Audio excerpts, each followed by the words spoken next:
One thing I will say about this team, about this whole entire season, is they know how to deal with adversity. Whether it was the injuries throughout the season, the rough schedule to start the year off, Joe going down multiple times, obviously the beginning of the year getting hurt, then going down for, the rest of the season after the Ravens game. Cam Taylor-Britt getting hurt for majority of the year, T. Higgins going down with injury, Jamar Chase. I mean, we know how to deal with adversity. It's our backbone. And you go through the whole entire Bengals history, this is how they've always been. Adversity has always been the thing that nip the Bengals in the butt. And it's amazing. It really is. To see how far we have came and how far we yet have to go with, again, we're not stopping in the season. Regular season, we're stopping in the playoffs. And the playoffs end with the Super Bowl. That's where we're stopping, is when we win this Super Bowl. But just kind of going over this article right here by allbengals.com, side.com, All Bengals edition. They quote Teddy K, as we call him, the dad. By the way, make sure you vote for him as Man of the Year. I'll leave the link down below in the description if you've not done so already. You can vote as many times as you want. You can vote 6,000 times. If you want to spend all day just voting for him for Man of the Year, he absolutely deserves it. And right now, he's number one in that voting. So, come on, guys. We got to get him to number one completely. Okay? Keep him getting to number one. He said, Jake is unbelievable. He has the trust of this team for a while. He's such a great guy, and I'm so happy for him that he gets this opportunity to be the guy and play that role and win and lead our team because he's an exceptional leader. He's playing out of his mind. I think for the first time in the NFL with 1,000 yards passing, 75% completion rate, that's special. In the NFL, those are really special moments, and he's earned every bit of it. And he's going to continue to play well for us because we are going to try and make our way into the dance here.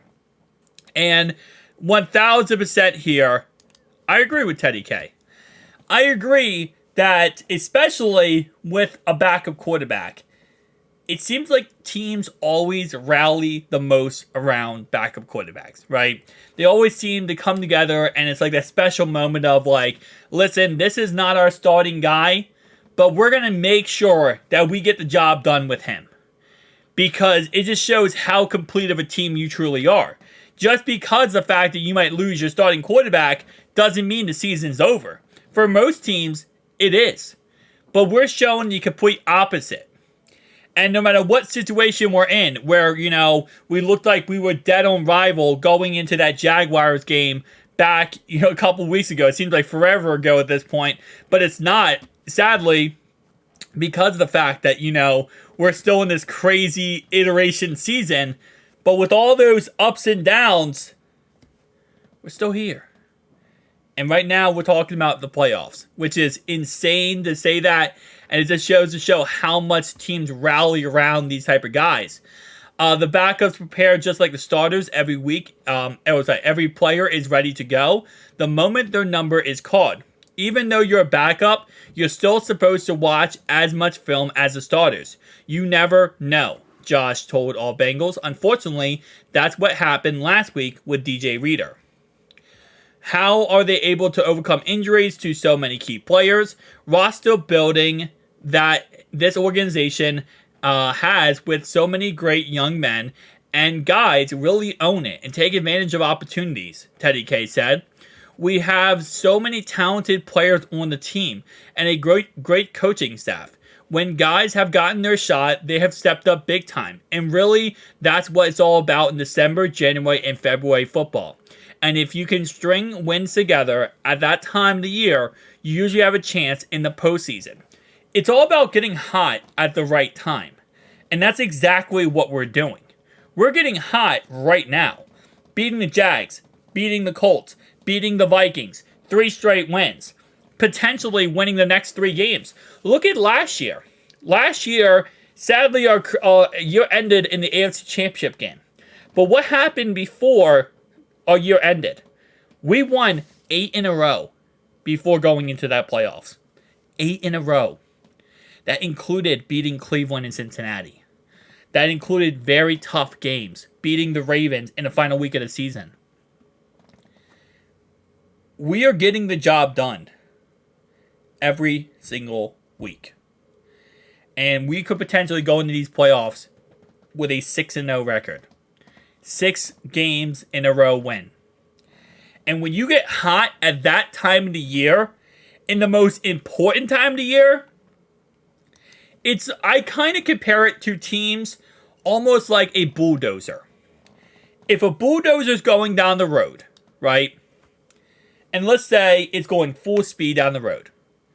There is nothing that's going to stop that bulldozer from just going through every living thing. Well, I'd say living thing.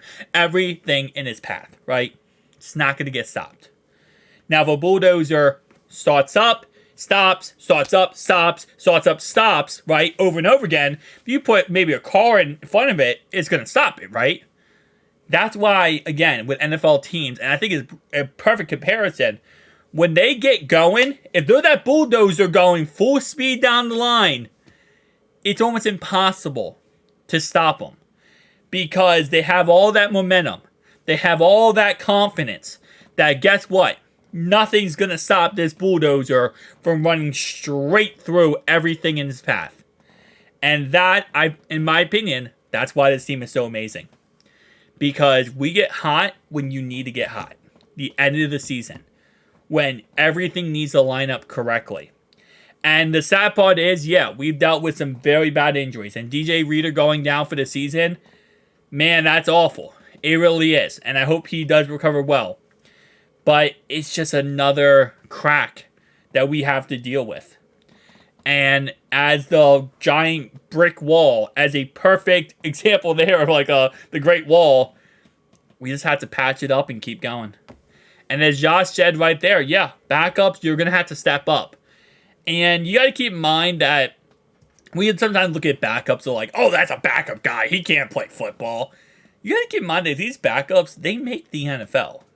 Just because players are better than them, and that's just how football works and life works in general, I feel like. Just because someone's better than you, yeah, they might be ahead of you, doesn't mean you're not good. Doesn't mean you don't have skill or you don't have talent. It just means that you're not on the same level as that person ahead of you. Sometimes it might be you're a young player, right? You don't have as much NFL experience, like Jake Browning, for example. It doesn't mean you're not a good player. It just means that you might be lacking in certain departments. Now, could it mean that the other player, you just suck at football? Yeah, absolutely. But a lot of times, it's not like that. A lot of times, it's just the fact that you might not have much NFL experience. You might just be a young player. You just may be an experienced player. And it's your job, as Josh said here, to watch as much tape as starters.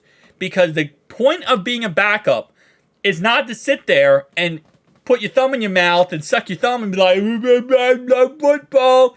No, your job is, if something happens to that guy in front of you, you have to play as close as humanly possible to how good that guy in front of you is playing.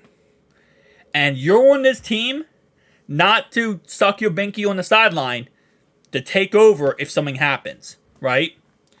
It's almost like for example, in a play, I don't really do plays, but they have like understudies. The understudy's job isn't to sit there and just do nothing. The job is you have to do your job if the starter does go down. Zach Carter said, we know what we have in this room. We have a lot of confident young guys ready to fill in. The older guys always do a good job of making sure we're up to par. So I feel like we are ready for the challenge. We are ready to dominate. And I think that even speaks more to how good this team is that as veterans, and going even farther than this, as veterans, your job is to make sure the guys behind you are ready to play too. Right? It's not just, oh, well, this guy. Everyone. Your job as a veteran is to make sure the guy behind you knows what he's doing. And I know some players on certain teams, I'm not going to name names, they don't like the idea of having to train a backup or trying to, train in context your replacement. Sometimes it's with quarterbacks. But there are quarterbacks who do like to train the backups, even though they know eventually they might replace them, because it's best for the team. Just because the guy behind you, you might, oh, that guy looks good, but he might take my job eventually. What's best for this? Is it best for you or is it best for the team? And that's the mentality I feel like our guys have, which is so undervalued, so that's underappreciated. Is how much our guys look at the team first and not just what, is best for them in the short term. Final thing I'll leave you out with is hear what Josh said. I think it would mean a lot, especially with the playoff implications. And by the way, the biggest round, but from what we've seen so far this year, you can expect them to come in ready, focused, and refusal to back down no matter the circumstances. And they're talking about a win against Pittsburgh. I think it would mean a lot, especially with the playoff implications, Josh said. They're fighting for a spot. They're still in the hunt. There's a couple of other teams in the AFC like Buffalo, and those guys we have continued to win and keep some distance. Cleveland is in front of us. Every game counts now. Doesn't know about the Chiefs, but I think it's mainly because Chiefs are under a different atmosphere right now. We're talking about just the two games we know we can win. Browns and Steelers. And yeah, it would not only would it matter for playoffs, but it's also a kind of a confidence boost, right? Because right now we are 0-5 in the division. 0-4, sorry. Sucks to say that. But even going 2-4, you might say, oh, that's not that great. It's something, though. And it shows in the end of the year we got going and we got the job done when we should have and when we needed to. So even if it's the end of the year, it's whatever. That's what we have to do right now. We can't change the past. We can only change the future. And the future has to end with a Super Bowl championship. Thank you guys for watching. I'll see you guys next one.